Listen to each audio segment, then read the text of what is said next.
Good morning, everyone. We are continuing here in the laws of Kashrus and a very interesting practical aspect in the kitchen today.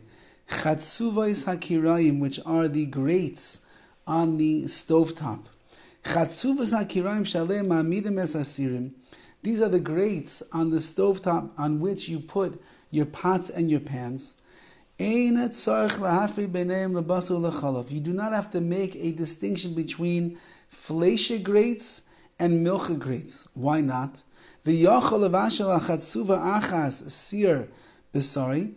could cook on the grates on one hand a fleishig, a meaty pot, and right afterwards, sir chalava, you can put a milcha pot on top.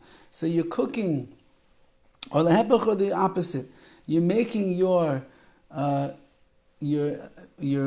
in the morning, and you have cheese that is bubbling over inside of there, and then you remove that pan off of the grates, and then you put down your chicken soup that you're warming up for one of your kids.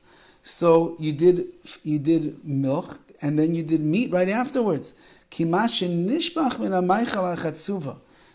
that, even if any food spilled over from the side of the pan or the pot onto the grate, minastam nisraf miyad, we assume that because the fires are on, it gets burned up immediately. So again, you're cooking your omelet and a little bit of cheese drips out onto the grate, but the fires are on, so what ends up happening? The cheese ends up getting burned up immediately, so therefore it's no longer considered to be a cheesy grate, it's just a part of burned up grate. Ulam, however, he adds,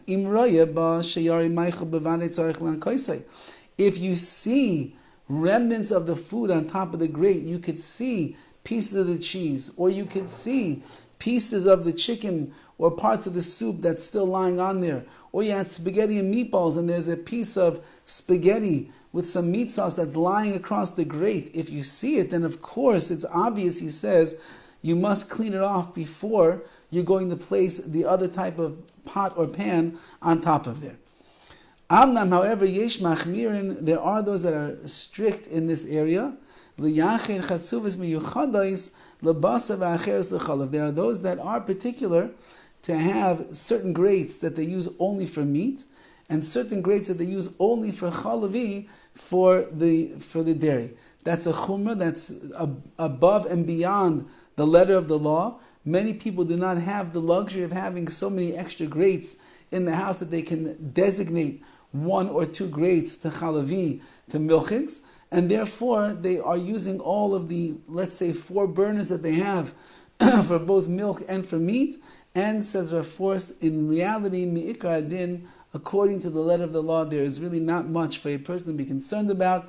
Yes, you should take a glance at the grate before you put something else on top of there, just to make sure that it's clean. And if you see any particles of food or residue or the like, you should do your best to clean it off before putting down the opposite type of pot onto that grate. Have a wonderful day.